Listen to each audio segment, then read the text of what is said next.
Hey guys, Zelonius here. Welcome to another video on the channel. In this video today, we are going to be giving you guys 5 top tips when it comes to getting more wins in FUT Champs. This video is going to be dedicated more to the squad building tactics side, and then I will do another one next week, like a part 2. That will be 5 gameplay tips specifically. If you like these type of videos, please do consider subscribing to the channel. Every single day I'm posting multiple videos helping you guys get better at the game, hopefully anyway. Gameplay tips, tactics, looking at the latest promos, the best meta cards, all these type of things. And I'm always looking to do videos that you guys want, so please do let me know what you want to see more of. Appreciate you guys. Let's get into the video. So tip number 1, playstyles. You'll notice everyone in my team pretty much has a playstyle except for my fullbacks and keepers. Sure, the more expensive players you get, the better the playstyles you're going to get. But you're going to notice as well, for the most part, the playstyles that I'm using, I've got quite a mix, and then some in particular are just very, very good. A lot of the best players in the game are the best players, not just because they've got good stats, but they've got really good playstyles. One playstyle that I think is pretty vital to have in your team is an aerial. Corners are so good on this game that if you don't have an aerial, you are massively letting yourself down. Simply put, not using this is just giving you away free goals. It also allows you to defend against the corners a lot better.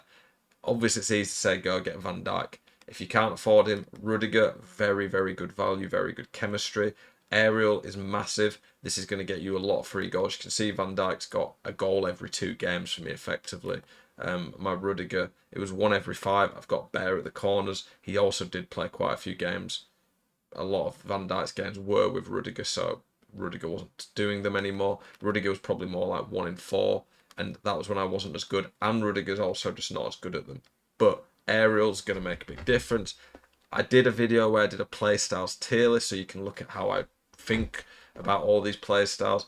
A lot of the ones I've got here are S tier ones. Are you sick to death of getting out teamed on FC24? Want that God squad you've always been dreaming of? Check out IGGM.com today, the best and most reliable place to get coins for your ultimate team. Use the link in the description and code ZEL at checkout for a 5% discount. Check out IGGM.com today. Technical, best playstyle in the game, in my opinion. This will transform your attack if you can use it. Trivela makes a player who's not got a very good shot. Like Frankie de Jong doesn't really attack much in my team. He's still got quite a few goals. Also, the passes with Trivelas are pretty crazy. But utilising playstyles, new gen and old gen, can transform your team and make them a lot better. This is going to give you the edge in FUT Champs. Tip number 2, tactics. You can see in my tactics, I have 4 different ones set up.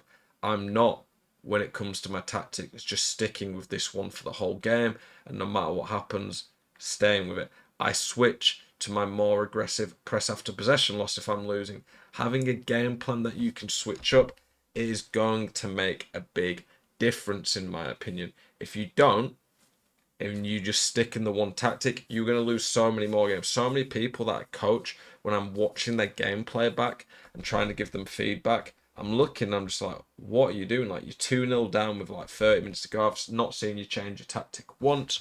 You're not pressing, you're just letting them keep the ball. Hopefully you don't play against people who just start time wasted switching the ball side to side. But this does happen. If people start doing this, the simple thing to do is have a constant press tactic you can switch to where you can get the ball. It's near impossible to keep the ball on this game. Even if someone's really, really good, if someone's spamming constant press, running at you, trying to do everything they can to get the ball back, obviously there's risks involved. I wouldn't be playing constant pressure for the whole game. The stamina will get drained. I wouldn't be going press after possession loss from game 1. I used to do that, and it definitely hurt me. I definitely took some losses that I probably shouldn't have. But having different game plans to see out games, to get back into games, is going to transform your game, in my opinion. Tip number 3, use Trickster Plus. No, I'm joking. We're not doing that. Obviously, EA fixed it. My Di Maria misses his Trickster Plus. I was never doing that glitch. I'm very happy they fixed it. But tip number 3, super subs. At this point of the game, with the 84 picks we're getting in champs, so many untradeable packs that people are opening in the store, and just untradables and fodder in general. You guys probably should have some pretty good super subs by now. I'm not expecting you to have super subs like mine, like Rudiger, Son, Diaby. Tchouaméni though, if he doesn't start for your team, Tchouaméni, how many coins is he? It's not even 3,000 coins. He's probably like two. Tchouaméni's basically fodder. He's not quick, but he's just a very good sub to put on as an anchor man if you need to see out again. Kudus, I'm not saying you can do him anymore, but he was a great sub sub that I use. He's played 60 games. He doesn't start any games for me, so he's coming off the bench. He's really quick, strong, good on the ball. I like to have some pace. Diaby is a great super sub. I honestly think Diaby is relatively well priced as well. Like if we look at Diaby, consider he's got what 95 pace and gold quick step. He's going to be lightning off the bench. Yeah, he's like 20 odd K. That's a bargain. Most people can afford that as a super sub. Son's perfect, but I don't expect many people to afford him. But just look at the 84 pitch you get. Try pick one. Like if you see an 87 pick, and then you're not going to use him, or an 86, and you're like, he's not as high range, but I could actually use him as sub. Have that. Having a really good super sub can transform your game.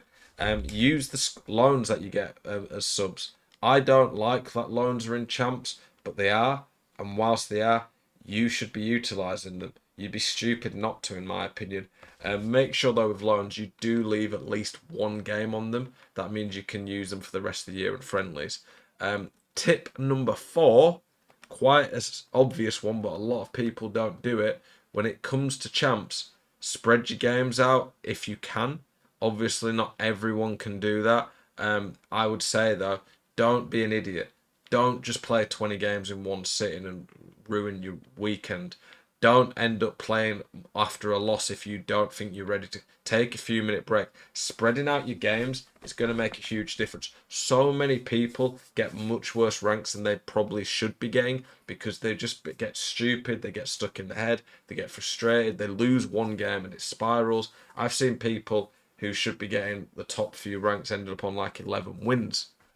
I quite often, even when I lose a game, end up losing one afterwards. I should listen to my own advice. Spreading out your games, if possible, allows you to probably focus more, play at your best, and get the best results.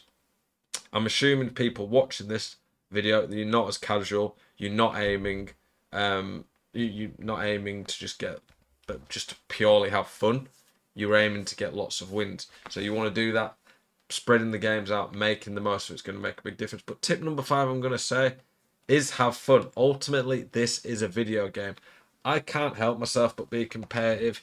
I probably could make the team ever so slightly more meta, but this team is really meta. Having a meta team winning is part of the fun for me, but I'm trying to get better at just accepting that the game sometimes can be bad, the gameplay is bad, and I get frustrated in the moment, but having fun ultimately and trying to just enjoy this game for what it is, a football sim that's great in some ways, not so great in others, is probably going to make the game a lot more enjoyable for you. I like going on headset talking to people. Obviously, when I play my weekend league, I tend to stream, but I also go on Discord so I can chill with my friends. I find it a lot less frustrating when I'm playing it with other people. Do what works for you. Find what's fun for you. I find that trying to take the game not too seriously has made champs a much better mode for me. I appreciate you guys watching this video. As always, keep it spicy. I will see you on the next video. Peace.